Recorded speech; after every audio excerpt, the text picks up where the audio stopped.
Dans un manoir luxueux et silencieux, un millionnaire veuf vit isolé, entouré de richesses, mais prisonnier d'une douleur qui ne s'est jamais refermée.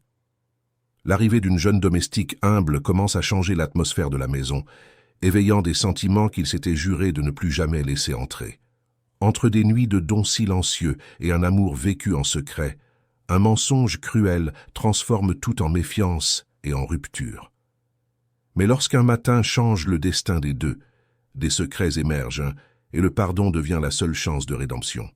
Avant de découvrir cette histoire intense d'amour, de perte et de renouveau, n'oubliez pas de vous abonner à la chaîne, de liker et de commenter pour soutenir d'autres récits qui touchent l'âme. Le manoir des de Valois se dressait imposant au sommet de la colline, une forteresse de pierre et de silence qui semblait défier le temps.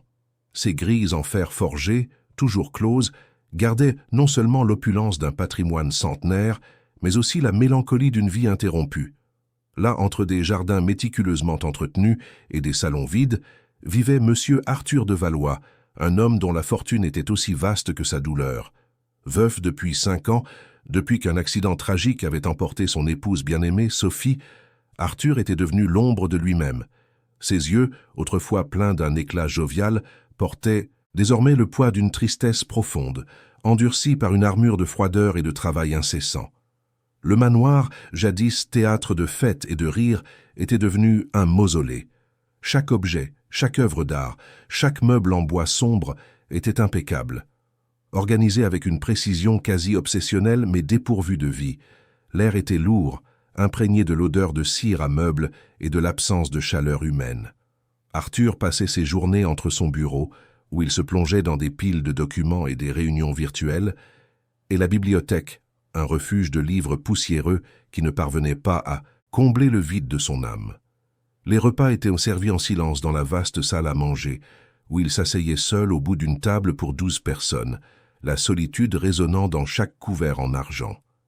Les quelques employés qui restaient dans la demeure, la gouvernante, Madame Élise, et le jardinier, Monsieur Olivier, se déplaçaient comme des fantômes, chuchotant dans les couloirs et évitant le regard de leur patron. Ils connaissaient l'histoire, la tragédie qui avait transformé Arthur, et respectaient son deuil avec une distance révérencieuse. Madame Élise, une femme d'âge mûr au visage sérieux, s'occupait de la maison avec une efficacité quasi militaire, veillant à ce que tout soit à sa place, exactement comme Sophie l'aimait. Mais même elle, avec tout son dévouement, ne parvenait pas à combler l'abîme de solitude qui entourait Arthur. C'est dans ce décor de richesse stérile et de douleur figée que la jeune Anne-Marie Leclerc arriva.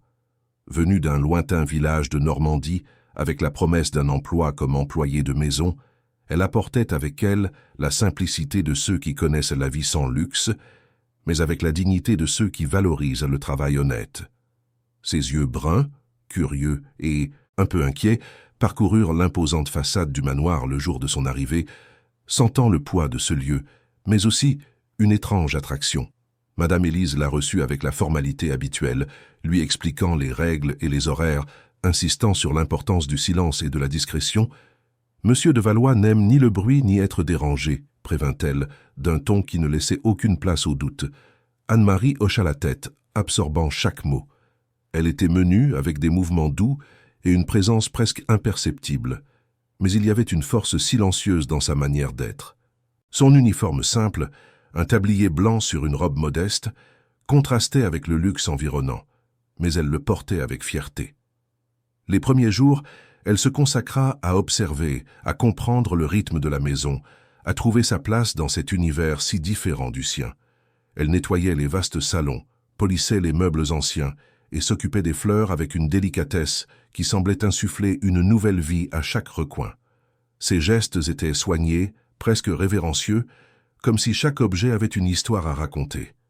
Elle remarqua l'absence de musique, de rire, de tout son qui ne soit pas le tic-tac des horloges anciennes ou le bruissement des feuilles dans le jardin. Et c'est cette absence qui la poussa à agir. Sans demander la permission, sans faire de bruit, Anne-Marie commença à introduire de petites touches de chaleur. Le matin, en préparant le café, elle laissait un pain frais cuire au four, l'arôme doux et réconfortant se répandant dans la cuisine et subtilement dans les couloirs. Pour le thé de l'après-midi qu'Arthur touchait rarement, elle ajoutait une tranche de citron ou un brin de menthe cueilli dans le jardin, un petit détail qui passait inaperçu pour Madame Élise, mais qui était une invitation silencieuse à la vie. En nettoyant la bibliothèque, où Arthur passait une grande partie de ses soirées, elle mettait une musique instrumentale douce, presque inaudible, qui semblait se fondre dans l'ambiance, sans briser le silence, mais en le remplissant d'une mélodie délicate. Et les rares fois où elle voyait Arthur, toujours de loin, il ressemblait à un fantôme, absorbé par ses pensées, les yeux fixés sur un point lointain. Anne-Marie ne l'abordait jamais, n'essayait jamais de briser sa bulle d'isolement. Elle continuait simplement son travail, avec le même dévouement et la même attention, comme si elle s'occupait d'un jardin qui avait besoin de temps pour refleurir. Arthur, dans sa routine monotone et prévisible, commença à remarquer les changements. D'abord, ce fut l'odeur du pain frais le matin, un arôme qui le transportait vers des souvenirs lointains de son enfance, de matins ensoleillés et de tables bien garnies. Puis la musique douce qui semblait surgir de nulle part, une mélodie qui apaisait son esprit agité et le faisait s'arrêter un instant, juste pour écouter. Il ne savait pas d'où cela venait, ni qui était responsable de ces petites déviations dans sa routine immuable. Madame Élise n'aurait jamais fait une chose pareille. Un jour, en descendant pour le café, il vit un petit vase avec des fleurs des champs, simples et colorées, sur la table de la salle à manger. Ce n'étaient pas les orchidées coûteuses que Madame Élise fournissait toujours, mais des marguerites et de petites fleurs bleues, cueillies dans le jardin même du manoir. Il y avait une innocence et une beauté simple dans ces fleurs qui le touchèrent d'une manière inattendue. Il les observa un long moment, sentant un pincement au cœur, quelque chose qu'il n'avait pas ressenti depuis des années. La paix. Pas la paix froide et vide que l'argent pouvait acheter, mais une paix qui venait de quelque chose de plus profond, de plus humain. La présence d'Anne-Marie, discrète et silencieuse, commença à s'infiltrer dans les murs du manoir, brisant la carapace de glace qu'Arthur avait construite autour de lui. Il ne la voyait pas souvent, mais il sentait sa présence dans les petits détails. Le livre qu'il avait laissé ouvert sur la table basse, maintenant avec un marque-page, la tasse de thé qui apparaissait sur son bureau encore chaude sans qu'il l'ait demandé. C'étaient des gestes d'attention, d'humanité, dont il avait oublié l'existence. Sans s'en rendre compte, Arthur commença à remarquer les bruits qu'elle faisait, le doux frottement du balai, le tintement délicat de la vaisselle, le murmure bas d'une chanson qu'elle fredonnait en travaillant. C'étaient des sons de vie, d'une vie qu'il avait bannie de sa propre existence. Le manoir des de Valois, peu à peu, recommençait à respirer. La curiosité d'Arthur, autrefois endormi sous des couches de deuil et d'indifférence, commença à s'éveiller. Il se surprenait à prêter attention aux horaires, essayant de surprendre l'origine de ces petits miracles qui ponctuaient ses journées. Qui était la personne derrière le pain chaud, les fleurs des champs, la douce mélodie qui imprégnait la bibliothèque? Madame Élise, avec sa rigidité, était hors de question. Monsieur Olivier, le jardinier, était un homme de peu de mots, dévoué uniquement à ses plantes. Il ne restait que la nouvelle employée, Anne-Marie, qu'il avait à peine remarquée les premiers jours. Il commença à observer.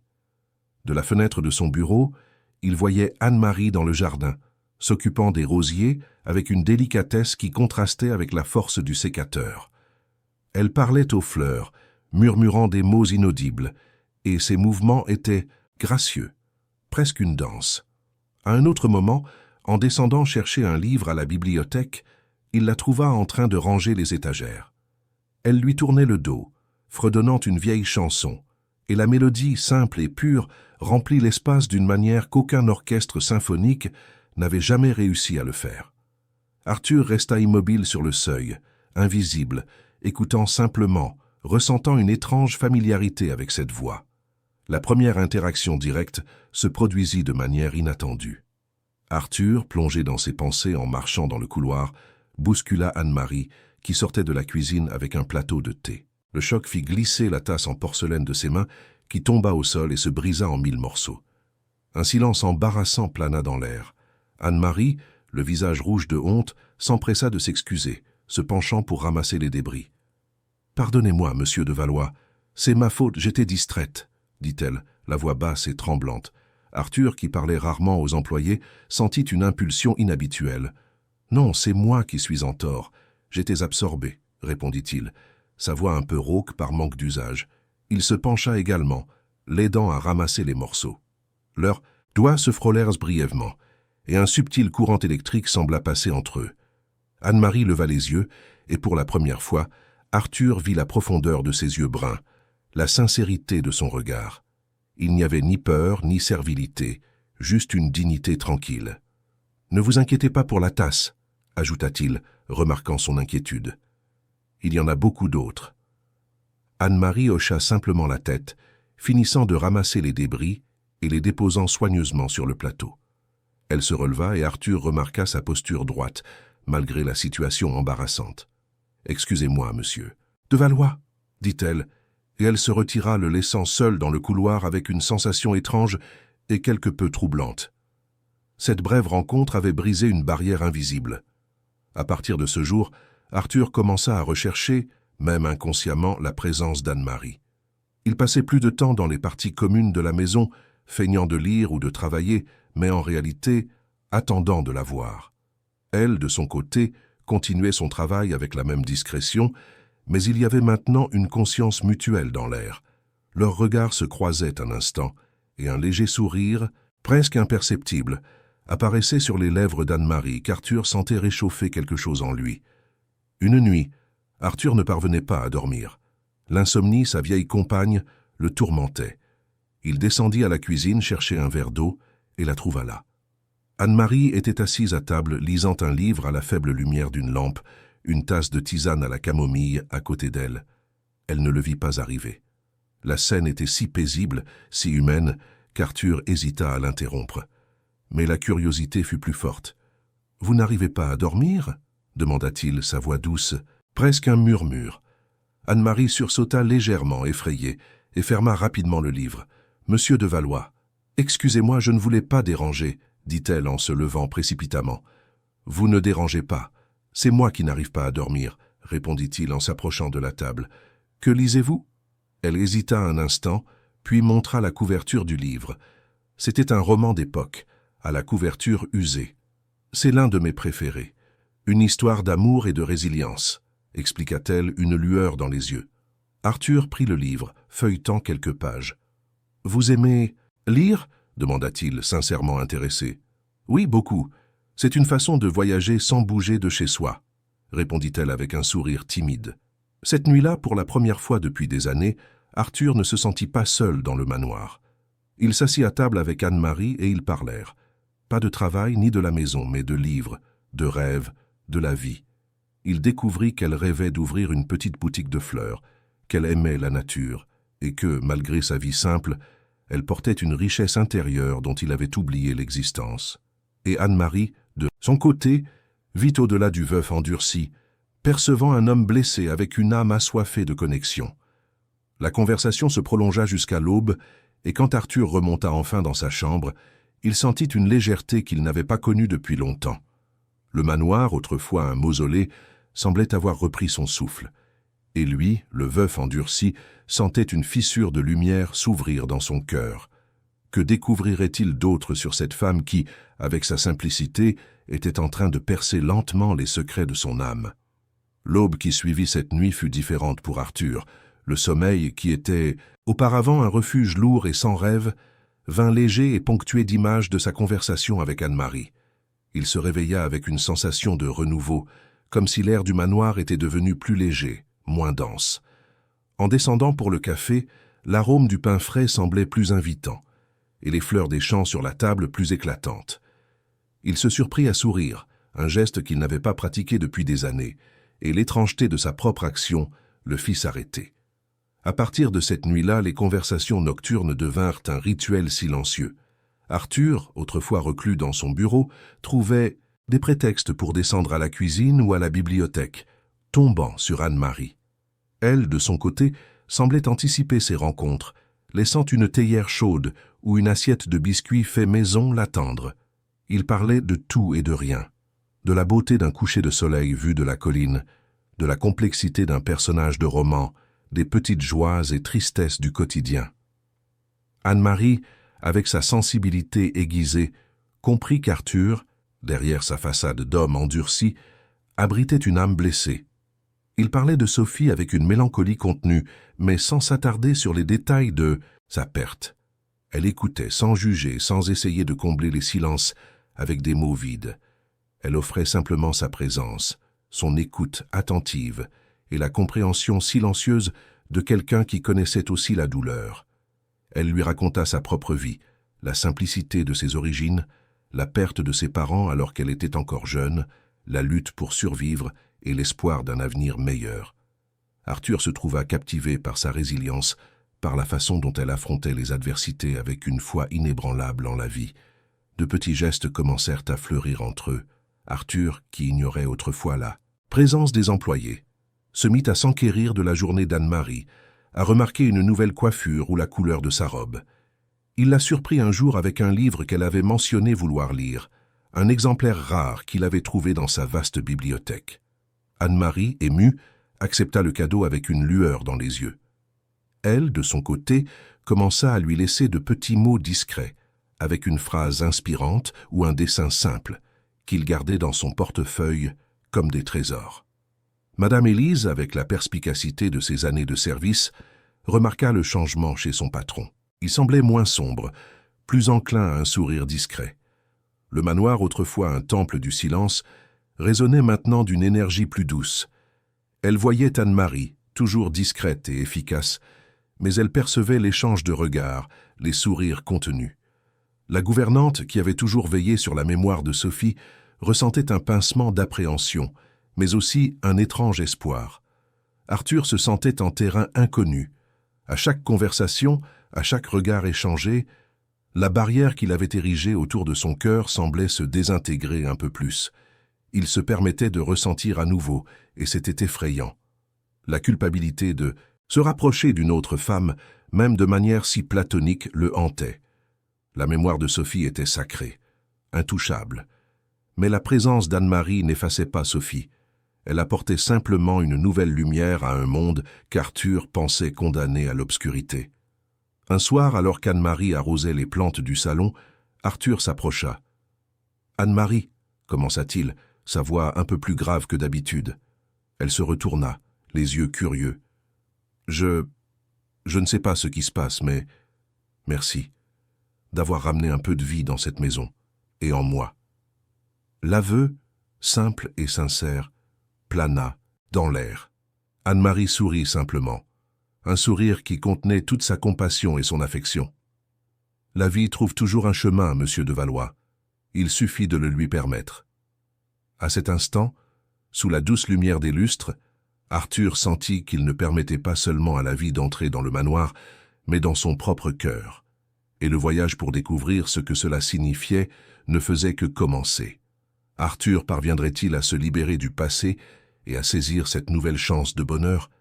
L'aveu d'Arthur, aussi inattendu que sincère, résonna dans le silence du salon, brisant une nouvelle couche de l'armure qu'il avait construite. Anne-Marie, avec son doux sourire, ne répondit pas par des mots, mais par un regard qui transmettait acceptation et compréhension. À cet instant, la distance entre patron et employé sembla s'amenuiser, remplacée par une connexion qui allait au-delà des titres et des positions sociales. Arthur ressentit un profond soulagement, comme si un poids invisible avait été retiré de ses épaules. Les jours qui suivirent furent marqués par un changement palpable dans l'atmosphère du manoir. Arthur, autrefois reclus, commença à rechercher activement la compagnie d'Anne-Marie. Les conversations nocturnes dans la cuisine ou la bibliothèque devinrent plus longues, plus intimes. Il se confiait sur son travail, sur les pressions de la gestion de son empire, sur la solitude qui l'accompagnait même au milieu de tant de biens. Anne-Marie écoutait avec une patience infinie, offrant des conseils simples, mais pleins de sagesse populaire qui résonnaient avec une vérité que les discours complexes de ses pairs n'atteindraient jamais. Elle, de son côté, partageait davantage son histoire. Elle parla de la petite maison où elle avait grandi, de sa mère qui lui avait appris à aimer les fleurs et à voir la beauté dans les choses les plus simples, de son père qui, malgré les difficultés, l'avait toujours encouragée à rêver. Arthur découvrit qu'Anne-Marie avait un talent inné pour le jardinage, qu'elle connaissait le nom de chaque plante et comprenait leur cycle comme personne. Il la voyait travailler dans le jardin avec une passion qu'il avait perdue dans sa propre vie, et cela l'inspirait. L'attirance entre eux, autrefois un murmure discret, commença à s'intensifier. Ce n'était pas une attirance basée sur le luxe ou le statut, mais sur la profonde admiration mutuelle et la façon dont leurs âmes semblaient se reconnaître. Les contacts accidentels devinrent plus fréquents, les regards plus longs. Une tension subtile mais indéniable flottait dans l'air quand ils étaient proches, une électricité qu'ils ressentaient tous les deux, mais qu'aucun n'osait nommer. Un soir, Arthur était dans la bibliothèque, perdu dans ses pensées, quand Anne-Marie entra pour ranger quelques livres. La musique douce qu'elle mettait toujours jouait, remplissant la pièce d'une mélodie mélancolique. Il l'observa un moment, la faible lumière de la lampe soulignant le contour de son visage, la délicatesse de ses mouvements. Il y avait en elle une beauté qui allait au-delà de l'esthétique, une beauté qui venait de son essence, de sa bonté. « Anne-Marie » appela-t-il, sa voix basse. Elle se retourna, ses yeux bruns rencontrant les siens. « Oui, monsieur de Valois. » Il se leva et marcha vers elle, s'arrêtant à quelques centimètres de distance. Le cœur d'Anne-Marie battait la chamade. L'air entre eux semblait vibrer. « Je ne peux plus ignorer ce que je ressens, » avoua-t-il, la voix étranglée par l'émotion. « Vous avez ramené la lumière dans ma vie, Anne-Marie. Je me sens à nouveau vivant d'une manière que je pensais ne plus jamais ressentir. » Les yeux de la jeune femme s'emplirent de larmes, mais un doux sourire apparut sur ses lèvres. « Moi aussi, monsieur de Valois, moi aussi je ressens quelque chose que je n'aurais jamais imaginé ressentir. » Il tendit la main, hésitant, et toucha son visage, caressant sa joue avec son pouce. Sa peau était douce et chaude. Le contact fut un catalyseur, libérant le torrent de sentiments que tous deux avaient réprimés. À cet instant, dans la quiétude de la bibliothèque, sous le regard silencieux des livres et la douce mélodie de la musique, Arthur l'embrassa. C'était un baiser tendre, chargé d'années de solitude, de douleur et d'un espoir nouvellement découvert. Anne-Marie répondit avec la même intensité, s'abandonnant à l'instant, à cet homme qui, malgré toute sa richesse et son passé, s'était révélé une âme aussi vulnérable que la sienne. Le baiser s'approfondit et ils s'étreignirent, comme deux âmes perdues qui se retrouvaient enfin. Le manoir, autrefois un mausolée, semblait vibrer d'une nouvelle énergie, témoin silencieux de la naissance d'un amour qui défiait les conventions et les attentes. Cette nuit-là, Arthur et Anne-Marie n'étaient plus patrons et employés, mais simplement Arthur et Anne-Marie, deux cœurs qui avaient trouvé l'un en l'autre le refuge et la guérison qu'ils cherchaient tant. Comment cet amour secret se développerait-il entre les murs du manoir, et quels seraient les défis qu'ils devraient affronter? Le baiser dans la bibliothèque fut le sceau d'un pacte silencieux, un serment d'âme qui se reconnaissait. Cette nuit-là, Arthur et Anne-Marie ne se séparèrent pas immédiatement. Au lieu de cela, ils s'assirent côte à côte sur le canapé en cuir, les mains entrelacées, le silence rempli d'une émotion nouvelle et puissante. Ils conversèrent, non pas avec des mots, mais avec des regards, avec la légèreté d'un contact, avec une respiration synchronisée. Ce moment marqua le début d'un amour vécu dans l'ombre, un secret gardé par les murs du manoir. Les nuits devinrent le sanctuaire de leur amour. Une fois que Madame Élise et Monsieur Olivier s'étaient retirés, le manoir, autrefois théâtre de solitude, se transformait en un refuge pour eux deux. Arthur attendait Anne-Marie dans la bibliothèque, où elle le retrouvait dans la cuisine, où ils préparaient des tisanes et partageaient des histoires sous une lumière tamisée. À chaque rencontre, à chaque confidence, le lien entre eux s'approfondissait.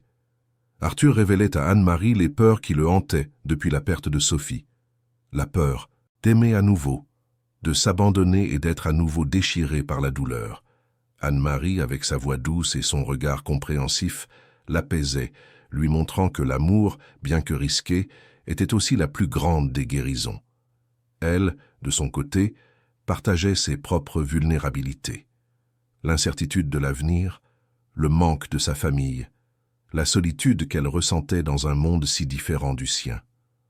Arthur l'écoutait avec une attention qu'il n'avait jamais accordée à personne, se sentant protecteur et en même temps profondément connecté à cette femme qui voyait la vie avec une clarté et une pureté qu'il avait perdues. Ils s'abandonnaient l'un à l'autre, non seulement physiquement, mais dans chaque mot, chaque contact, chaque silence partagé.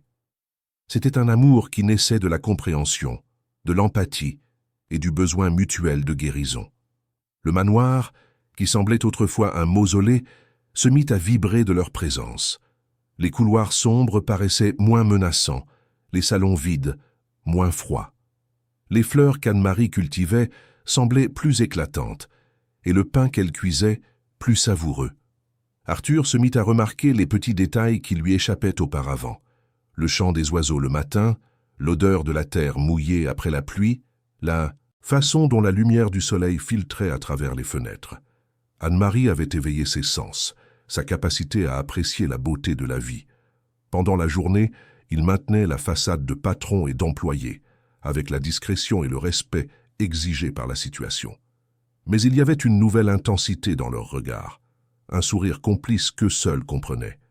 Madame Élise, avec son expérience, remarqua le changement dans l'ambiance et dans le comportement d'Arthur. Il était plus léger, plus présent.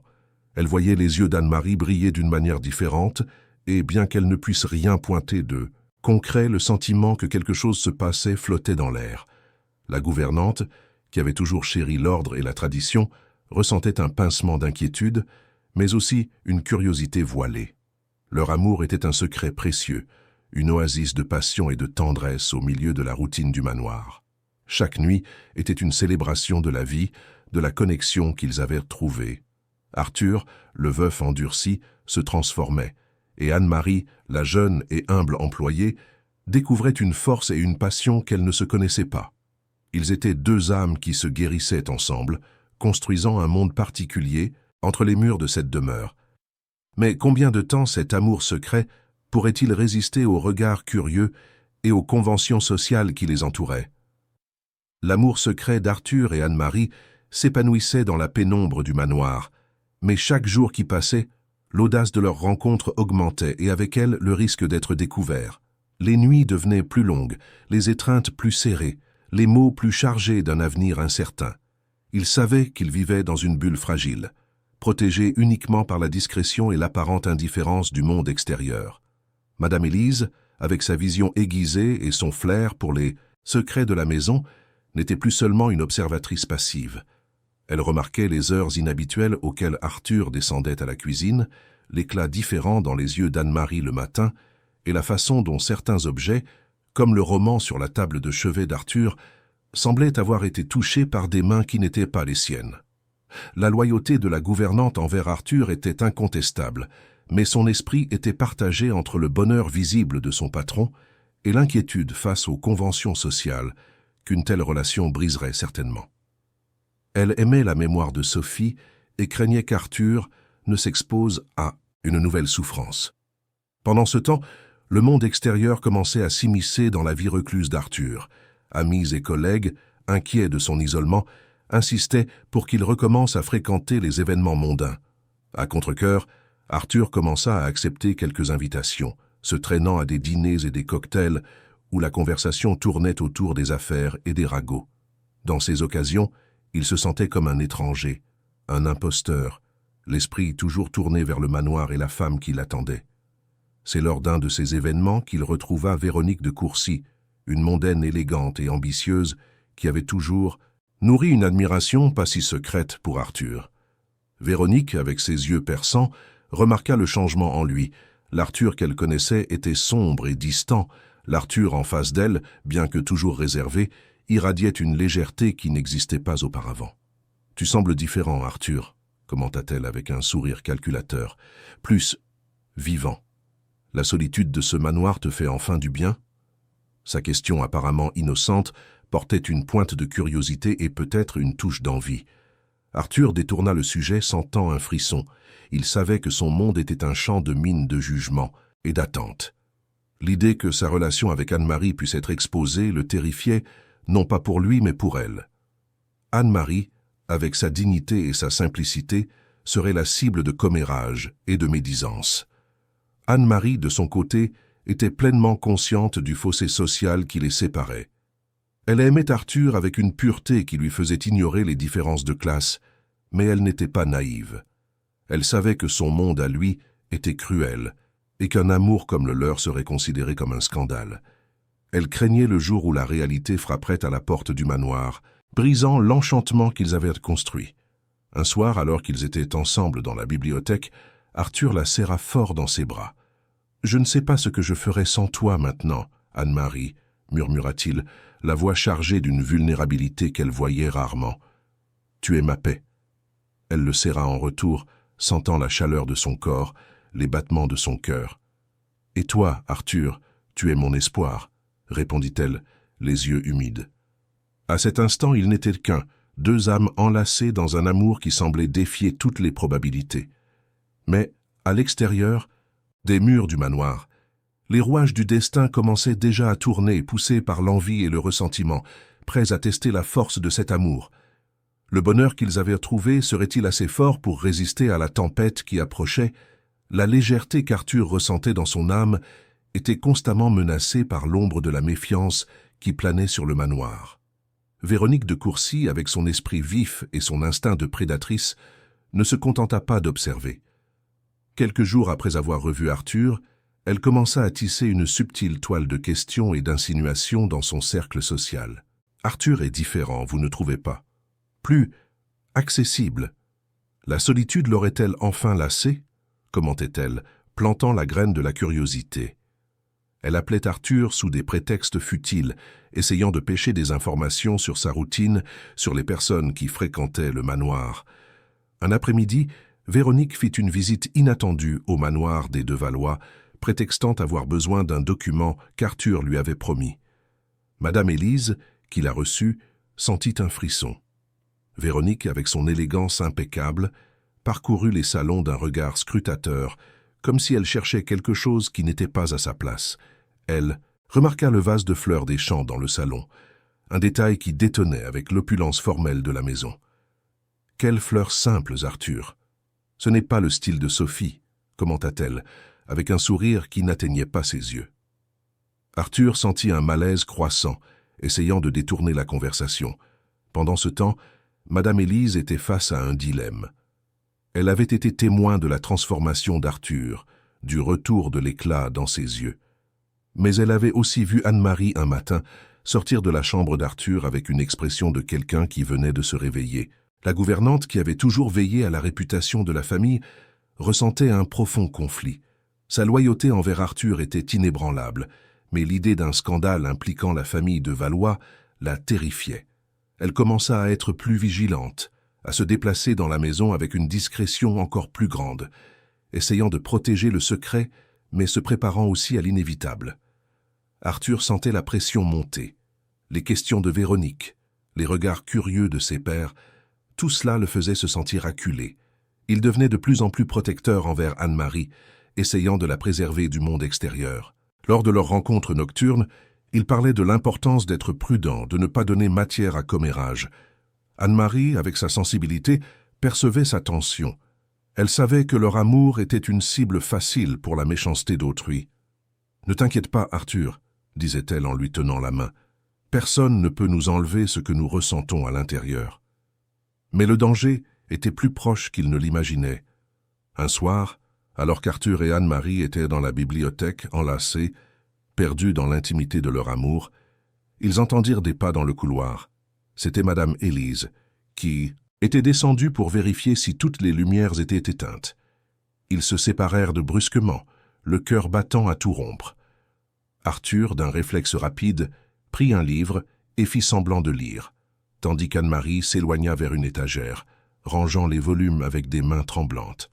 Madame Élise entra, jeta un regard rapide aux deux, ses yeux se fixant un instant sur Anne-Marie, puis, avec un « Bonne nuit, monsieur de Valois », elle se retira, sans rien dire de plus.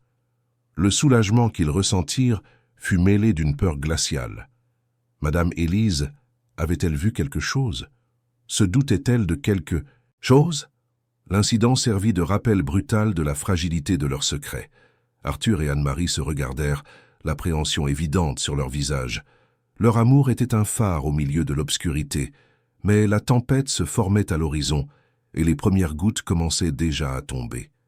Madame Élise garderait-elle le secret, ou la vérité éclaterait-elle d'une manière encore plus dévastatrice? Madame Élise monta les escaliers cette nuit-là, le cœur lourd. L'image d'Arthur et d'Anne-Marie dans la bibliothèque, leur proximité, la tension dans l'air, tout confirmait ses soupçons.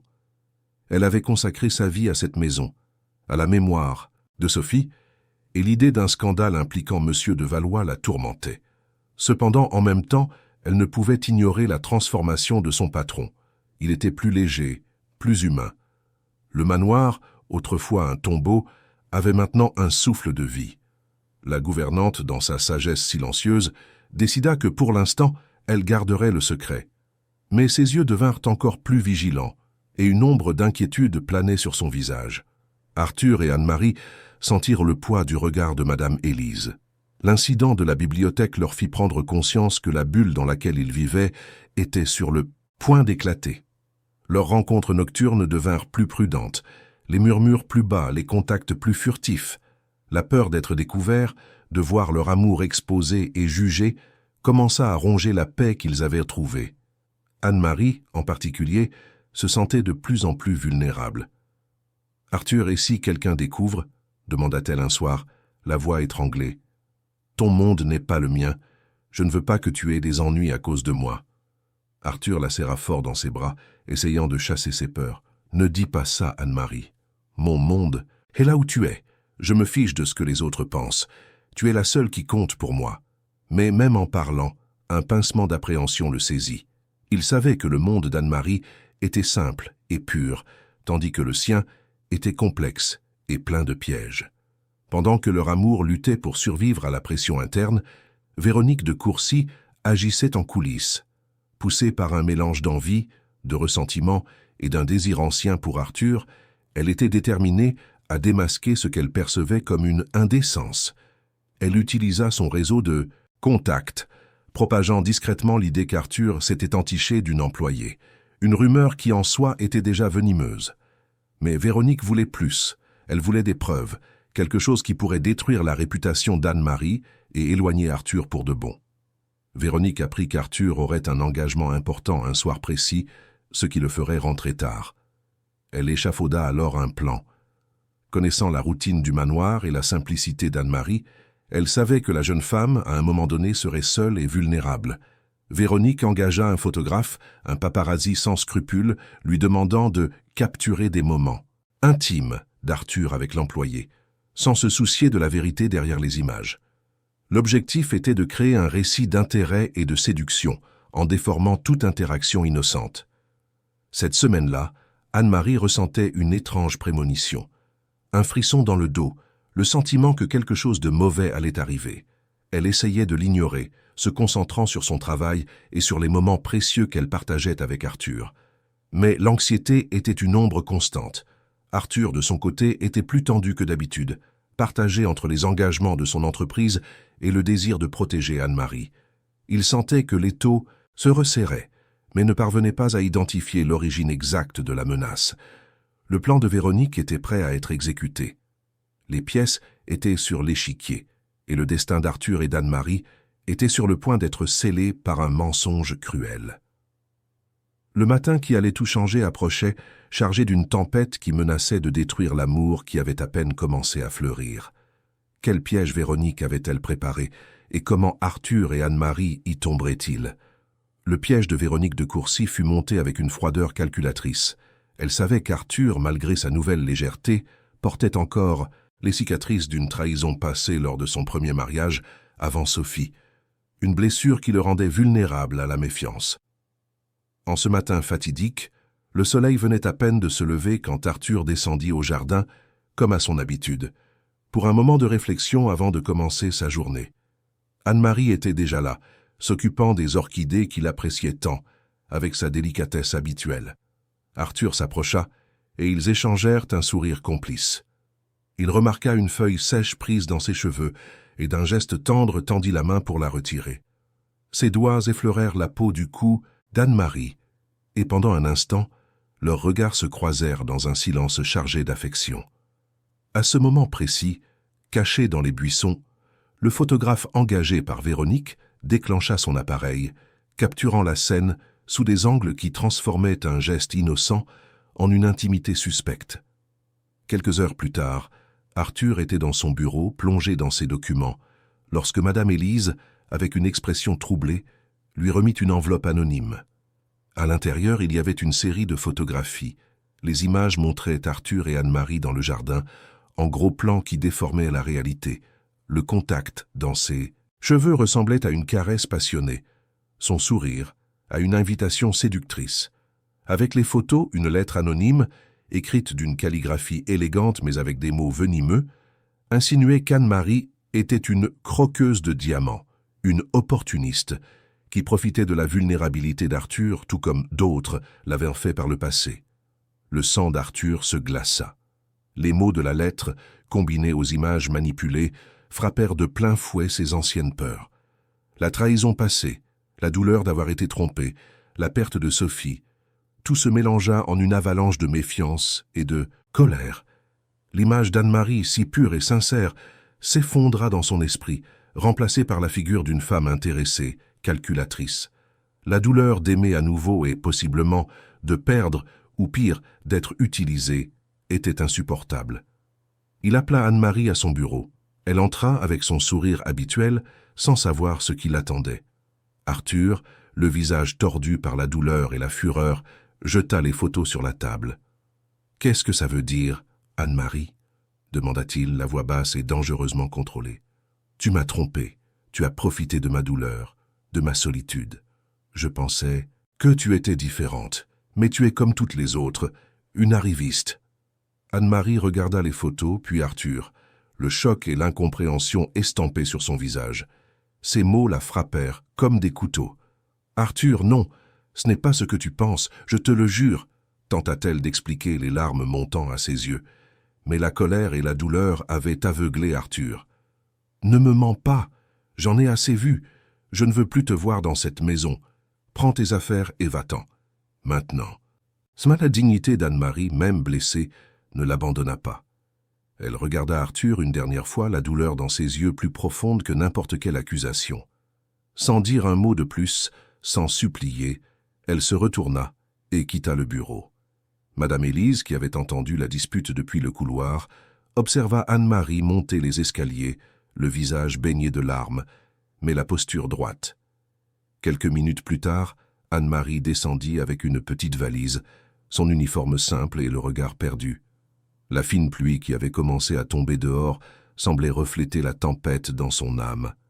Elle ouvrit la porte du manoir et partit sous la pluie, n'emportant avec elle que la douleur d'avoir aimé sincèrement et l'amertume d'une injustice cruelle. Le manoir des de Valois, qui avait brièvement retrouvé de la chaleur, redevint froid. Mais maintenant, le vide était plus douloureux, rempli non seulement par l'absence de Sophie, mais par l'absence d'Anne-Marie et par l'écho des mots cruels qu'Arthur avait prononcés. Il s'assit dans son fauteuil, les photos éparpillées sur la table, ressentant un vide atroce. La victoire de Véronique était complète, mais le prix pour Arthur était la destruction de sa propre âme. Que ferait Arthur en découvrant la vérité derrière le complot de Véronique? La porte du manoir se referma avec un écho lourd, scellant le départ d'Anne-Marie et plongeant Arthur dans un silence encore plus profond et douloureux. La colère initiale, qui l'avait poussé à prononcer des mots si cruels, commença à se dissiper, laissant place à un vide atroce. Il s'assit dans son fauteuil de bureau, les photographies et la lettre anonyme toujours éparpillées sur la table, mais maintenant, ses yeux les voyaient sous un angle différent. L'image d'Anne-Marie, le visage baigné de larmes, mais la posture inébranlable, la dignité intacte, commença à le hanter. Le manoir, qui avait été brièvement rempli de la chaleur de la présence d'Anne-Marie, redevint un mausolée.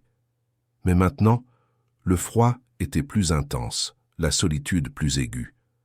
Arthur ne ressentait pas seulement l'absence de Sophie, mais l'absence de la femme qui avait ramené la lumière dans sa vie. Il se leva et se dirigea vers la fenêtre, observant la pluie qui tombait.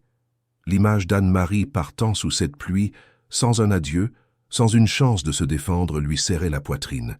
Les graines du doute commencèrent à germer dans son esprit. Il reprit les photos, analysant chaque détail. Le contact dans ses cheveux, le sourire, c'étaient des gestes d'affection, oui, mais pas de séduction facile. Et la lettre, les mots étaient venimeux, mais la calligraphie élégante et la façon dont elle insinuait de autres trahisons passées semblaient trop calculées. Il se souvint de la visite de Véronique, de ses commentaires sur les fleurs des champs, de son regard scrutateur. Une pointe de méfiance envers Véronique commença à poindre. Plus tard, Madame Élise, avec une tasse de thé fumante, entra dans le bureau. Ses yeux, bien que discrets, portaient une réprobation silencieuse. « Monsieur de Valois, commença-t-elle, la voix basse. Mademoiselle Anne-Marie a toujours été une jeune femme respectable, humble, travailleuse. Et Madame de Courcy? Eh bien, elle a toujours eu ses propres intérêts, n'est-ce pas? Et une certaine jalousie envers quiconque s'approche de vous. La gouvernante n'en dit pas plus, mais ces mots furent un catalyseur. Arthur la regarda, et la vérité, ou du moins sa possibilité, commença à se dessiner dans son esprit. Presque comme une confirmation, le téléphone sonna.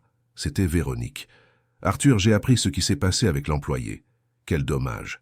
Je t'avais prévenu que ces gens ne sont pas fiables, n'est-ce pas? Mais ne t'inquiète pas, tu oublieras vite cette distraction. » La voix de Véronique, autrefois si séduisante, sonnait maintenant creuse, presque triomphante. Arthur sentit un frisson. La façon dont elle avait appris si rapidement, la manière dont elle essayait de renforcer l'image d'Anne-Marie comme une distraction, tout s'emboîtait. La culpabilité le frappa avec une force dévastatrice. Il avait été aveugle, stupide, dominé par les fantômes du passé et par la manipulation d'une femme jalouse. Il avait détruit ce qu'il avait trouvé de plus pur et de plus vrai depuis des années. L'image du visage blessé d'Anne-Marie, la dignité de son départ, tout cela lui fit se sentir le pire des hommes. Il avait chassé non seulement une employée, mais la femme qui avait guéri son âme, la femme qu'il aimait. Arthur se leva brusquement, les photos froissées dans sa main. Il n'y avait pas de temps pour les regrets. Il y avait du temps pour la vérité. Il devait découvrir toute l'étendue du complot de Véronique, et, plus important encore, il devait retrouver Anne-Marie. Il avait commis une erreur colossale, mais il était déterminé à la réparer, à s'humilier s'il le fallait, à implorer son pardon. Le manoir, autrefois symbole de sa solitude, était maintenant un rappel de sa stupidité. Il devait sortir de là, retrouver la femme qu'il avait chassée et prouver que son amour était réel et qu'il était capable de se battre pour lui. Où pouvait bien être Anne-Marie et comment Arthur parviendrait-il à la retrouver après tout ce qui s'était passé? La décision d'Arthur fut immédiate et irréfutable. Il n'y avait plus de place pour le doute, seulement pour l'urgence de corriger son erreur. Il fouilla les archives du manoir, cherchant le dossier d'Anne-Marie. L'adresse qu'il trouva était celle d'un petit village de l'intérieur, loin de l'opulence de la capitale, un endroit qu'il peinait à localiser sur la carte. La simplicité de l'information contrastait brutalement avec la complexité de son propre monde, et la difficulté de la retrouver ne faisait qu'augmenter son angoisse. Avant de partir à la recherche d'Anne-Marie, Arthur avait besoin de preuves irréfutables du complot de Véronique. Il activa ses contacts, des personnes influentes dans les coulisses de l'information, et en quelques heures, le nom du photographe qui avait pris les photos manipulées fut révélé. Arthur le confronta dans son studio, la voix chargée d'une autorité qui n'admettait aucune dérobade. Le paparazzi, intimidé par la présence imposante du millionnaire, avoua tout. Le paiement de Véronique, les instructions pour déformer les images, l'intention de détruire la réputation d'Anne-Marie. La vérité, nue et crue, frappa Arthur comme un coup de poing à l'estomac. La colère qu'il ressentit envers Véronique fut dévastatrice, mais la culpabilité d'être tombé dans son piège était encore plus grande. Il avait douté de la femme qu'il aimait, l'avait humiliée et chassée, tout cela à cause d'un mensonge. Arthur appela Véronique, sa voix glaciale et tranchante. « Ton jeu est terminé, Véronique. Je sais tout. N'ose plus jamais t'approcher de moi ou d'Anne-Marie. Considère tous nos liens, sociaux et professionnels, comme rompus. Pour toujours. » La mondaine, prise au dépourvu, tenta de nier, mais la conviction dans la voix d'Arthur la fit reculer. Avec la vérité en main, Arthur ressentit un mélange de soulagement et de désespoir. Le soulagement de savoir qu'Anne-Marie était innocente, et le désespoir de ne pas savoir où elle était. Il essaya d'appeler le numéro de téléphone qu'il avait trouvé dans le dossier, mais la ligne était désactivée. À chaque tentative infructueuse, l'image du visage d'Anne-Marie, blessée et désabusée, revenait le hanter. Madame Élise, voyant le désarroi d'Arthur, s'approcha de lui avec une information précieuse. « Monsieur de Valois, mademoiselle Anne-Marie a mentionné une fois qu'elle avait une tante Rose, qui vivait dans un village voisin du sien. Peut-être est-elle allée là-bas. Ce petit indice fut une lueur d'espoir dans l'obscurité. Arthur remercia la gouvernante, ressentant une profonde gratitude pour sa loyauté silencieuse. Sans perdre de temps, Arthur se prépara pour le voyage. Il congédia son chauffeur, sentant qu'il devait faire cela seul, de ses propres mains. Ce n'était pas un rendez-vous d'affaires, mais un voyage de rédemption. Il prit les clés de sa voiture, un modèle luxueux qui semblait déplacé pour la route de terre qui l'attendait probablement. À chaque kilomètre qu'il éloignait du manoir, il sentait l'urgence de retrouver Anne-Marie, de la regarder dans les yeux et d'implorer son pardon. Il était prêt à s'humilier, à affronter la douleur qu'il avait causée, à prouver que son amour était vrai et qu'il était prêt à tout reconstruire, brique par brique, si elle lui en donnait la chance. La route devant lui était incertaine, mais Arthur savait qu'il ne pouvait pas abandonner. Il avait perdu Anne-Marie une fois par son aveuglement. Il ne la perdrait pas à nouveau. Anne-Marie serait-elle prête à pardonner à Arthur après une telle humiliation et une telle douleur? Le voyage d'Arthur fut une introspection et une pénitence. L'asphalte lisse de la ville laissa place à des routes de terre battues, les manoirs imposants furent remplacés par des maisons simples et colorées, et le silence de sa voiture de luxe fut comblé par les bruits de la nature et les pensées qui le tourmentaient. Chaque kilomètre parcouru était un rappel de la distance qu'il avait créée entre lui et Anne-Marie, non seulement géographique mais émotionnelle. La culpabilité le rongeait, mais l'espoir de la retrouver et de lui demander pardon le poussait à avancer. Finalement, après des heures de route, Arthur arriva au petit village. Les rues étaient en terre, des enfants jouaient nonchalamment, et une odeur de cuisine maison flottait dans l'air. Il gara sa voiture devant une modeste maisonnette, avec un petit jardin fleuri, exactement comme Madame Élise l'avait décrite. Son cœur battait à tout rompre. En sortant de la voiture, il vit Anne-Marie. Elle était assise sur un banc sur le perron, épluchant des légumes, avec la même simplicité et la même dignité que toujours, mais avec une mélancolie qu'il reconnut immédiatement. Ses yeux, autrefois si pleins de vie, portaient maintenant une profonde tristesse. En le voyant, elle s'arrêta, les légumes tombant de ses mains. Le choc sur son visage fut suivi d'une expression de froideur et de douleur. Arthur s'avança vers elle, se sentant l'homme le plus petit et le plus insignifiant du monde. « Anne-Marie, » commença-t-il, la voix étranglée par l'émotion, « je suis venu te demander pardon. Je sais que ce que j'ai fait est impardonnable. J'ai un imbécile, aveuglé par la douleur et la manipulation de Véronique.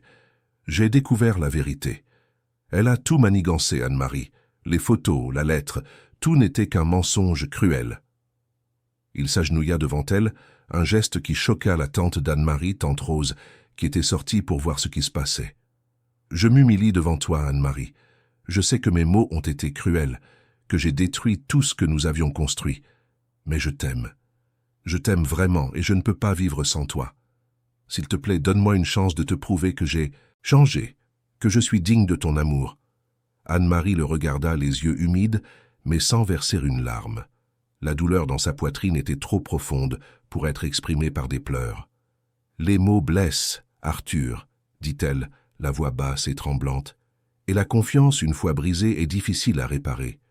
Tu m'as humilié, tu m'as chassé de ta maison, de ta vie, sans me donner la chance de me défendre. Comment puis-je te faire confiance à nouveau ?» Arthur sentit le poids de ses paroles, la vérité dans chacune d'elles.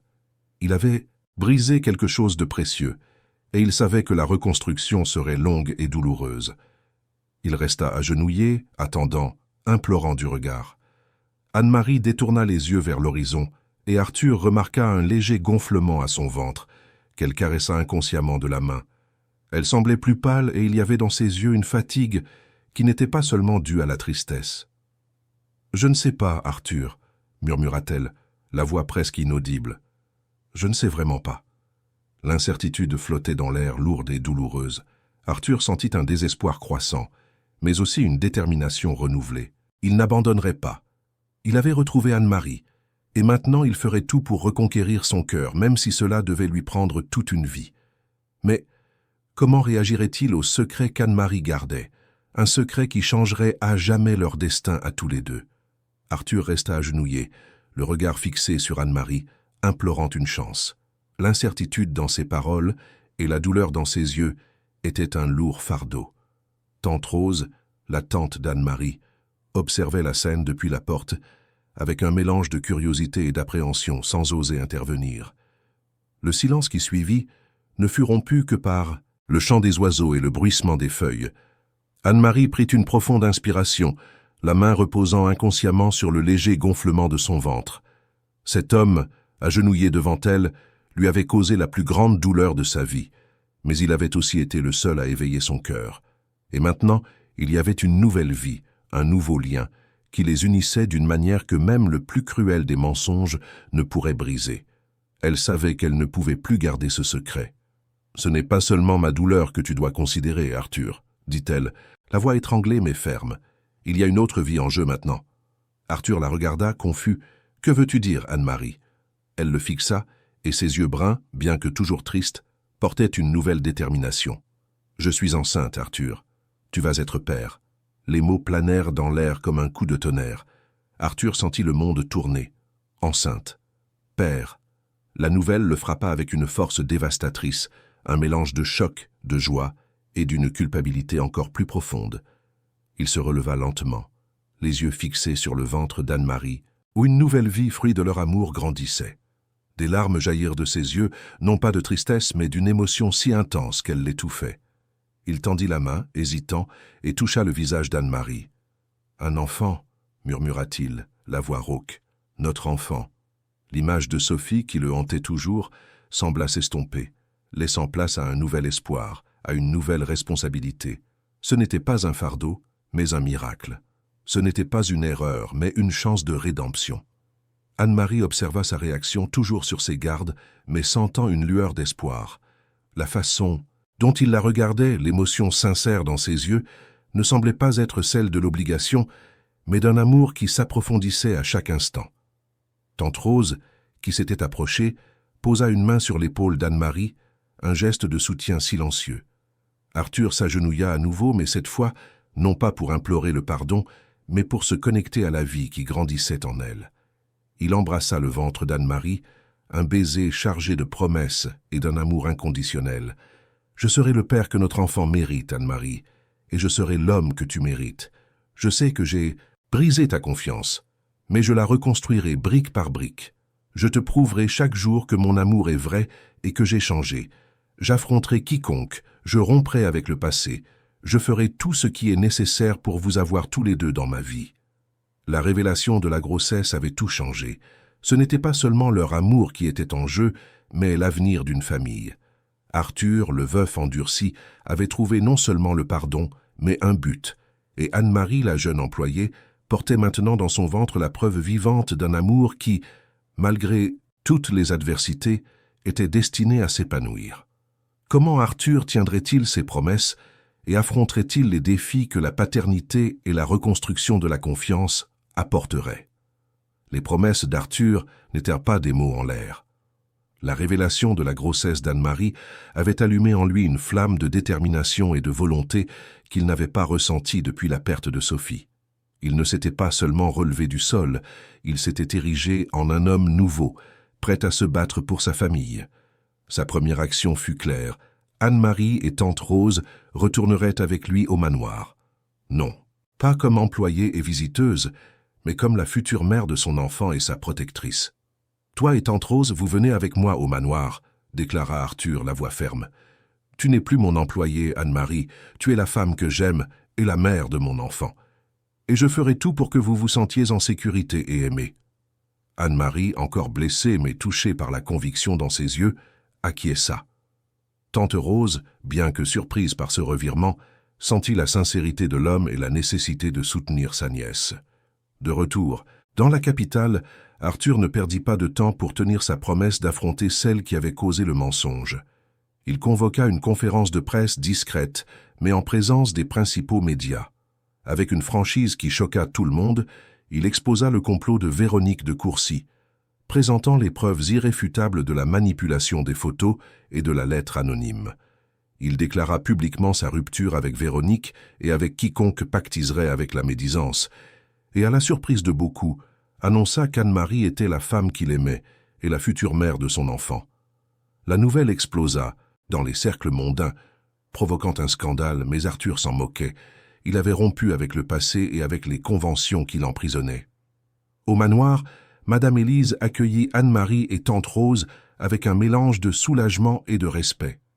La gouvernante, qui avait été témoin de la douleur d'Arthur et de la dignité d'Anne-Marie, voyait maintenant la vérité dans leurs yeux. Elle devint une alliée silencieuse, veillant à ce que la transition d'Anne-Marie vers son nouveau rôle soit la plus douce possible. La reconstruction de la confiance d'Anne-Marie fut un processus lent et délicat. Arthur se consacra à elle avec une patience et un repentir sincères. Il était présent à chaque consultation médicale, à chaque envie de grossesse, à chaque moment de doute ou de joie. Il l'écoutait, la soutenait, et chaque jour, par des actes et non plus seulement des mots, il prouvait son amour. Il passait des heures à lui parler, à se remémorer les moments où ils étaient tombés amoureux et à lui demander pardon pour son aveuglement. Anne-Marie, bien que toujours prudente, sentait son cœur s'adoucir. Son attention était palpable, sa présence quotidienne, réconfortante. Le manoir commença à se transformer à nouveau. Anne-Marie, désormais avec la liberté d'une compagne et non d'une employée, commença à insuffler sa touche personnelle. Une chambre fut choisie pour le bébé et ils passaient des heures ensemble à planifier la décoration, à choisir les couleurs et les meubles. La demeure, autrefois symbole de solitude, devenait lentement un foyer rempli de l'attente d'une nouvelle vie et de la promesse d'un amour qui renaissait de ses cendres. Peu à peu, la confiance d'Anne-Marie recommençait à fleurir, comme les fleurs qu'elle aimait tant. Le pardon, réalisait-elle, n'était pas un signe de faiblesse, mais d'une force intérieure qui lui permettait d'aller de l'avant. Mais leur amour serait-il assez fort pour surmonter les cicatrices du passé et construire un avenir véritablement heureux? Le manoir des de Valois, autrefois un écho de douleur et de solitude, resplendissait maintenant d'une nouvelle lumière. Ce n'était pas seulement la lumière du soleil qui entrait par les fenêtres, mais la lumière de l'espoir, du pardon et de l'amour qui renaissait. Peu à peu, la muraille de méfiance qu'Anne-Marie avait érigée autour de son cœur commença à céder. Elle voyait l'effort quotidien d'Arthur, sa présence constante, son attention inébranlable. Il ne demandait pas seulement pardon. Il le vivait, à chaque geste, à chaque mot. Un soir, alors qu'Arthur lui lisait un livre sur le jardinage, Anne-Marie l'interrompit. Elle le regarda, ses yeux bruns humides, mais avec un éclat de sérénité. « Je te pardonne, Arthur, » murmura-t-elle, la voix étranglée par l'émotion. « Je te pardonne vraiment. » Arthur laissa tomber le livre, ses yeux s'emplirent de larmes. Il la serra fort dans ses bras, sentant le poids de mois d'angoisse se dissiper. Dans cette étreinte, les cicatrices du passé commencèrent à guérir, et leur amour forgé dans l'adversité émergea plus fort et plus profond que jamais. La nouvelle de la rupture d'Arthur avec Véronique et de sa relation avec Anne-Marie fit grand bruit dans les cercles mondains. Certains amis de longue date s'éloignèrent, choqués par le scandale et la rupture des conventions. Mais d'autres, les plus sincères, se rapprochèrent, admirant le courage d'Arthur à défendre son amour et sa vérité. La réputation de Véronique, en revanche, fut ternie par la révélation de son complot, et elle se retrouva isolée, récoltant les fruits de sa propre méchanceté. Le manoir devint un véritable foyer. La chambre du bébé était presque prête, décorée avec soin et des couleurs douces. Anne-Marie, avec l'aide de Tante Rose et de Madame Élise, qui se révéla une excellente conseillère en matière de maternité, préparait chaque détail avec une joie contagieuse. L'odeur de pain frais et de fleurs des champs se mêlait à l'arôme de lavande et de talc pour bébé, créant une atmosphère de confort et d'attente. En fin d'après-midi, alors qu'il se promenait dans le jardin, Arthur s'arrêta devant un rosier qu'Anne-Marie avait planté. Il se tourna vers elle, lui tenant les mains.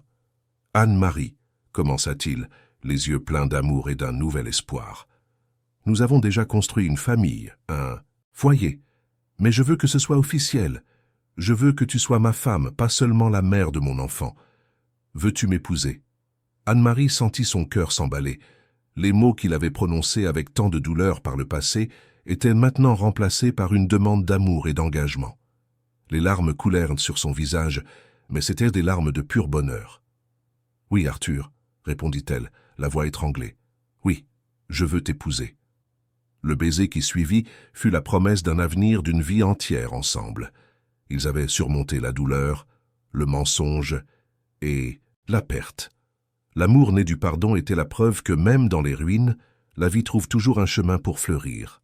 L'arrivée du bébé était imminente, et avec elle, la célébration d'un amour qui avait transformé deux âmes blessées en une famille unie.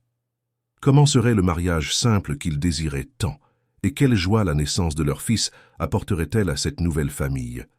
Le mariage d'Arthur et Anne-Marie fut tout ce qu'ils désiraient, simple, intime et rempli d'un amour véritable. Loin des projecteurs et des conventions sociales, la cérémonie civile eut lieu dans le manoir même, dans le jardin fleuri qu'Anne-Marie avait transformé avec tant de soin. Elle portait une robe blanche modeste, mais élégante, qui mettait en valeur la beauté de sa grossesse. Arthur, à ses côtés, irradiait un bonheur qu'on n'avait pas vu sur son visage depuis longtemps, ses yeux fixés sur elle avec une dévotion inébranlable. Les invités étaient peu nombreux, mais essentiels. Tante Rose, les yeux humides de fierté et d'émotion, Madame Élise, qui observait la scène avec un sourire discret et une pointe de satisfaction. Monsieur Olivier, le jardinier, qui s'émouvait de la beauté des fleurs et de l'amour qu'il voyait, et quelques rares amis d'Arthur qui étaient restés fidèles et qui admiraient maintenant le courage et l'authenticité du couple. Les promesses échangées n'étaient pas de simples mots, mais des serments d'âme qui avaient trouvé la rédemption et la guérison l'une en l'autre. Après la cérémonie, un petit déjeuner fut servi dans le jardin, avec des plats simples et savoureux, préparés avec la touche maison de Tante Rose et l'aide de Madame Élise. Le manoir, autrefois théâtre de silence, résonnait maintenant de rires et de conversations animées. C'était la célébration d'une nouvelle famille, d'un amour qui avait surmonté la douleur et le mensonge. Les mois suivants furent une douce attente. Le ventre d'Anne-Marie s'arrondissait, et avec lui, l'anxiété et la joie d'Arthur. Il se montra un mari attentionné et un père impatient, participant à chaque détail, du choix du prénom au montage du berceau. Le manoir était complètement transformé, avec des jouets et des vêtements de bébé éparpillés, un signe visible de la vie qui allait arriver. Puis, par un matin ensoleillé, le grand jour arriva. Anne-Marie entra en travail, et Arthur, avec un mélange de nervosité et de détermination, l'accompagna à l'hôpital. Il resta à ses côtés tout au long du processus, lui tenant la main, lui offrant des mots d'encouragement et d'amour, et après des heures d'attente et d'efforts, les pleurs d'un bébé remplirent la pièce, annonçant l'arrivée d'une nouvelle vie. C'était un garçon, un magnifique garçon, avec les yeux bruns d'Anne-Marie et la détermination d'Arthur. En tenant son fils dans ses bras pour la première fois, Arthur ressentit une émotion indescriptible. Ce petit être était la preuve vivante que l'amour pouvait guérir toutes les blessures, que la vie trouvait toujours un chemin pour s'épanouir, même après la plus profonde des douleurs.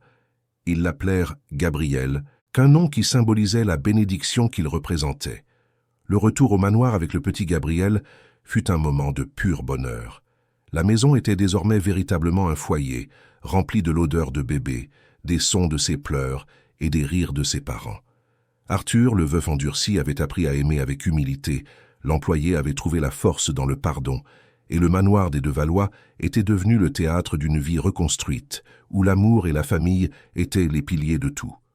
Quel défi la paternité apporterait-elle à Arthur? Et comment la présence de Gabriel consoliderait-elle? Encore plus l'amour et l'union de la famille. La paternité pour Arthur fut une révélation encore plus profonde que l'amour. L'homme qui se réfugiait autrefois dans le travail et la solitude se retrouva complètement conquis par les charmes d'un petit être. Gabriel apporta avec lui une avalanche d'émotions et de défis, des nuits blanches à la joie indescriptible, du premier sourire, du premier babillage. Arthur, autrefois maladroit avec les tâches les plus simples, apprit à changer les couches, à préparer les biberons et à bercer son fils avec une tendresse qu'il n'aurait jamais imaginé posséder. La présence de Gabriel consolida encore plus l'amour entre Arthur et Anne-Marie. Ils devinrent une équipe, naviguant ensemble sur les eaux de la parentalité. Les difficultés comme les nuits sans sommeil ou les moments de pleurs inconsolables du bébé étaient affrontées avec patience et soutien mutuel. Anne-Marie, avec sa sagesse innée et son instinct maternel, guidait Arthur, lui apprenant le langage silencieux de l'amour d'un père. Et Arthur, de son côté, lui offrait un havre de paix, un partenaire présent à chaque étape, dans chaque joie et chaque fatigue. Le manoir des de Valois, qui fut un jour un mausolée, était maintenant un foyer, vibrant, plein de vie. Les couloirs résonnaient du son des jouets, la chambre du bébé était un sanctuaire de couleurs et de rires, et le jardin, autrefois simple décor, devint le théâtre des premières découvertes de Gabriel. Madame Élise, autrefois si formelle, se retrouvait souvent avec un sourire aux lèvres, observant le petit héritier avec une affection presque maternelle. Tante Rose, quant à elle, apportait la sagesse des grands-mères, partageant des recettes et des histoires qui enrichissaient l'atmosphère familiale. Arthur avait appris l'humilité d'une manière que ses millions n'auraient jamais pu lui enseigner. Il donnait la priorité à sa famille, par-dessus tout, déléguant davantage de responsabilités dans ses affaires pour s'assurer d'avoir du temps pour Anne-Marie et Gabriel. Les réunions d'affaires étaient interrompues par des appels pour savoir comment allait son fils, et les week-ends étaient entièrement consacrés à la famille, avec des promenades au parc, des lectures d'histoire et des moments de pure connexion. Anne-Marie s'épanouissait en tant que mère et épouse. Sa force intérieure, sa dignité et sa capacité à aimer inconditionnellement étaient l'encre de cette nouvelle famille. Elle voyait en Arthur non seulement le père de son fils, mais l'homme qui s'était transformé par amour, qui s'était libéré des chaînes du passé pour embrasser un avenir de véritable bonheur. Le monde extérieur, qui avait un jour jugé et condamné, observait maintenant la famille de Valois avec un mélange d'admiration et de respect. Les ragots sur le scandale s'étaient estompés, remplacés par l'image d'un homme qui avait trouvé la rédemption et d'une femme qui avait prouvé que l'amour et la dignité pouvaient surmonter n'importe quelle barrière.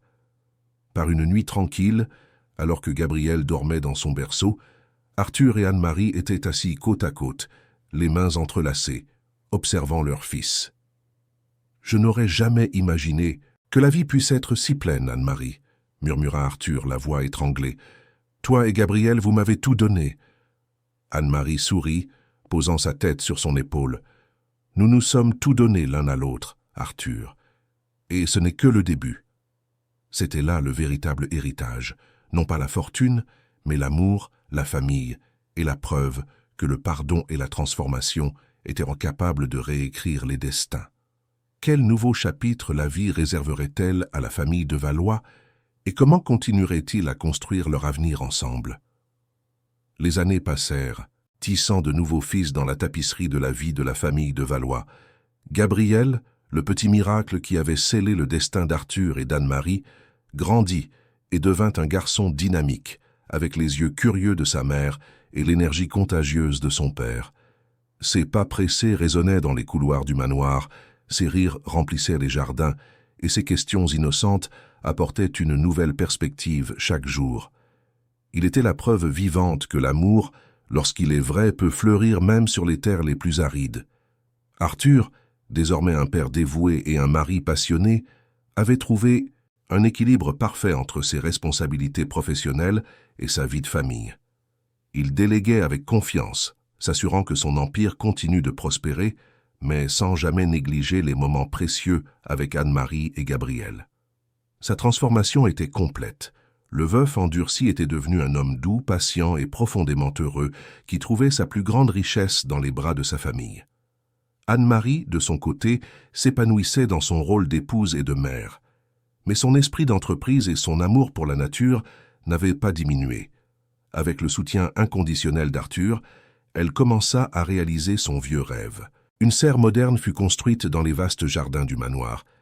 Et là, Anne-Marie cultivait une variété éblouissante de fleurs, d'herbes et de plantes ornementales. Ce qui avait commencé comme un passe-temps se transforma bientôt en une petite boutique de fleurs qui fournissait des fleurs fraîches pour des événements locaux et des marchés de producteurs, portant la beauté et la simplicité d'Anne-Marie au-delà des murs du manoir. Madame Élise et Tante Rose étaient les piliers de la famille. La gouvernante, avec sa loyauté inébranlable, s'occupait de la maison avec le même zèle que toujours, mais maintenant avec un sourire plus fréquent, tandis que Tante Rose, avec sa sagesse et son affection, était la grand-mère aimante que Gabriel adorait. Le manoir était un creuset de générations, d'histoires et d'un amour qui s'étendait chaque jour. Par une nuit étoilée, alors que Gabriel dormait paisiblement, Arthur et Anne-Marie étaient assis sur le perron observant les lumières de la ville au loin. « Tu sais, Arthur, » commença Anne-Marie, la voix douce, « parfois je pense que Gabriel a besoin d'un petit frère ou d'une petite sœur pour courir dans ce jardin. » Arthur la regarda, un sourire tendre aux lèvres. « C'est une idée merveilleuse, mon amour.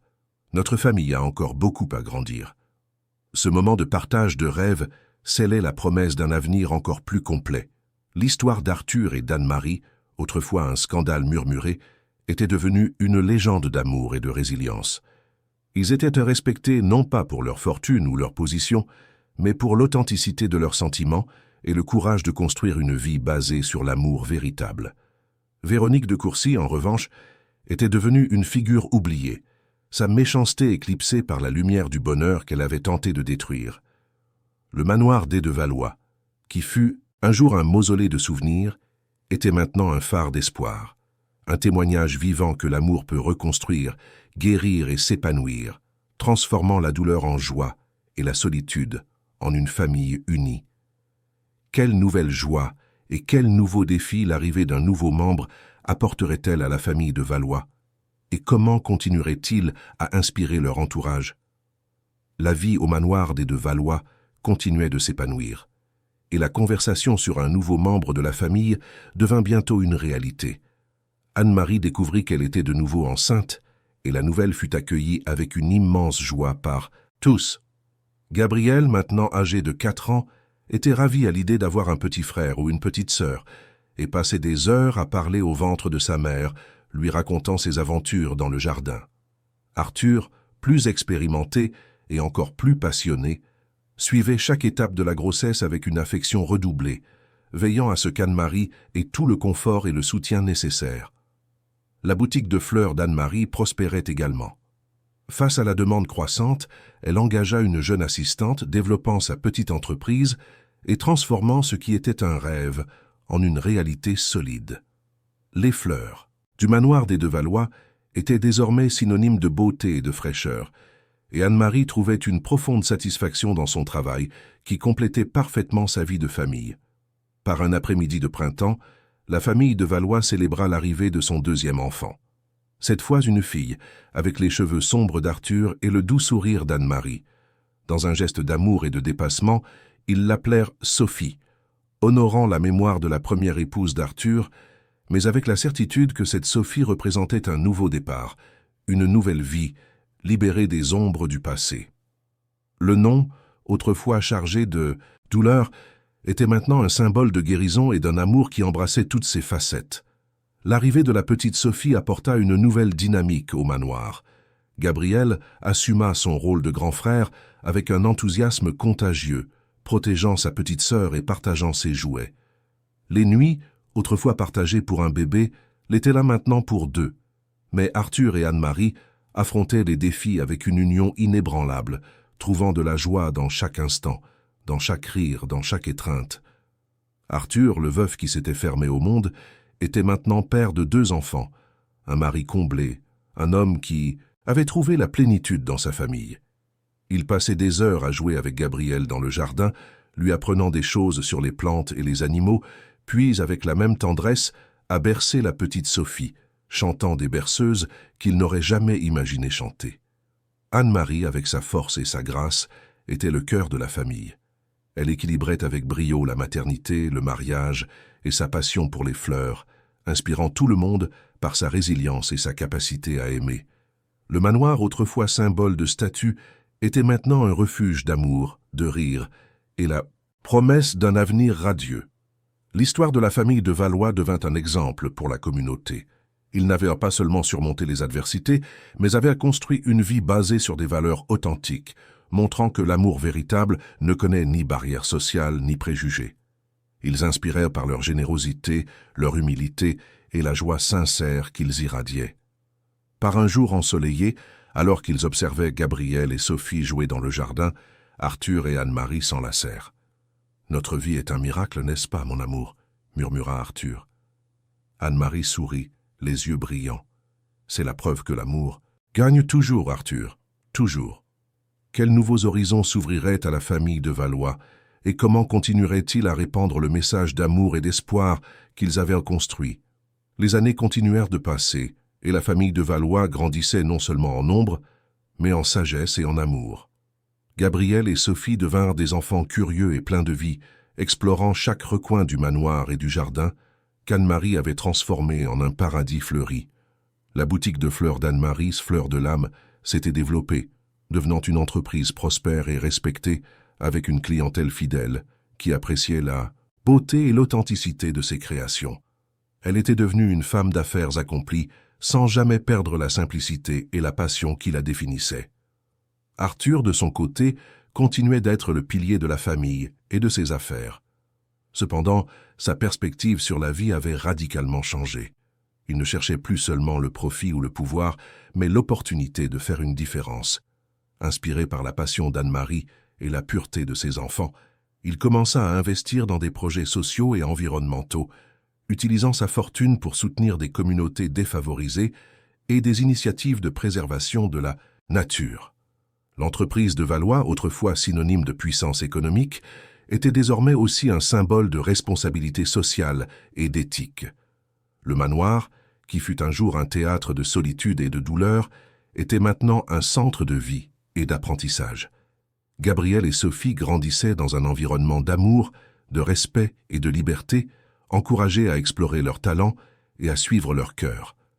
Madame Élise, les cheveux déjà grisonnants, observait tout cela avec un sourire serein, ressentant la paix d'une mission accomplie. Tante Rose, la grand-mère aimante, était la conteuse d'histoire et la gardienne des traditions, veillant à ce que les racines de la famille soient toujours rappelées. Arthur et Anne-Marie, ensemble, formaient un partenariat inébranlable.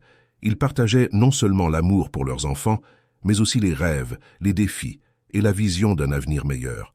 Les cicatrices du passé s'étaient transformées en leçons précieuses, et la douleur avait laissé place à une profonde gratitude pour la vie qu'ils avaient construite.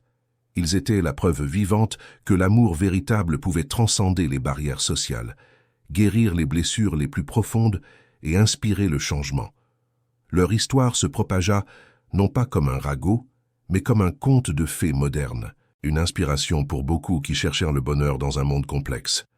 Ils montraient que la véritable richesse ne résidait pas dans les biens matériels, mais dans les liens d'affection, l'intégrité et la capacité d'aimer et de pardonner. Par un week-end ensoleillé, la famille de Valois était réunie dans le jardin, célébrant l'anniversaire de Sophie. Gabriel, déjà préadolescent, aidait à mettre la table, tandis que Sophie, les cheveux au vent, courait parmi les fleurs. Arthur et Anne-Marie les observaient, les mains entrelacées, le cœur débordant de bonheur. « Qui l'eût cru, mon amour ?» murmura Arthur, « que la vie nous réserverait tant de joie. » Anne-Marie sourit, les yeux brillants. « La vie nous surprend toujours, Arthur, et l'amour, l'amour est la plus grande de toutes les surprises. » Ils savaient que la vie continuerait de présenter ses défis, mais ils étaient prêts à les affronter ensemble, en tant que famille unie et renforcée par l'amour. Quel héritage Arthur et Anne-Marie laisseraient-ils à leurs enfants et au monde, et comment l'histoire de leur amour continuerait-elle à résonner à travers les générations? Les années se transformèrent en décennies, et le manoir des de Valois fut témoin de l'épanouissement d'une nouvelle génération. Gabriel et Sophie grandirent, devenant de jeunes adultes qui portaient en eux l'essence de leurs parents, l'intelligence et la détermination d'Arthur, la sensibilité et la passion pour la vie d'Anne-Marie. Gabriel, avec son esprit novateur, suivit les traces de son père dans les affaires familiales, mais avec un accent encore plus marqué sur la durabilité et l'impact social, élargissant l'héritage de responsabilité qu'Arthur avait initié. Sophie, quant à elle, hérita de l'amour de sa mère pour les fleurs et l'art, devenant une paysagiste et fleuriste de renom, portant Fleurs de l'âme à un nouveau niveau de reconnaissance nationale et internationale. Arthur et Anne-Marie observaient leurs enfants avec une immense fierté. La vie leur avait donné plus qu'ils n'auraient pu en rêver. Arthur, les cheveux désormais argentés mais le regard toujours vibrant, continuait d'être un sage conseiller pour ses enfants et un philanthrope actif, consacrant une grande partie de son temps à des causes sociales et environnementales. Anne-Marie, avec sa beauté sereine et son âme douce, était la matriarche de la famille. la force silencieuse qui unissait tout le monde, et sa boutique de fleurs était devenue un symbole de son parcours, un lieu où la beauté de la nature rencontrait la résilience de l'esprit humain. Madame Élise, déjà très âgée, avait pris sa retraite, mais restait une présence chère au manoir, profitant de la compagnie des petits-enfants d'Arthur et d'Anne-Marie qui couraient maintenant dans les mêmes couloirs que Gabriel et Sophie avaient explorés. Tante Rose, la grand-tante, était partie en paix, laissant derrière elle un héritage d'affection et de sagesse qui ne serait jamais oublié. L'amour d'Arthur et d'Anne-Marie, né en secret et éprouvé par l'adversité, était devenu une légende. Ils étaient la preuve vivante que le pardon, l'humilité et le dévouement pouvaient transformer la douleur la plus profonde en un bonheur durable.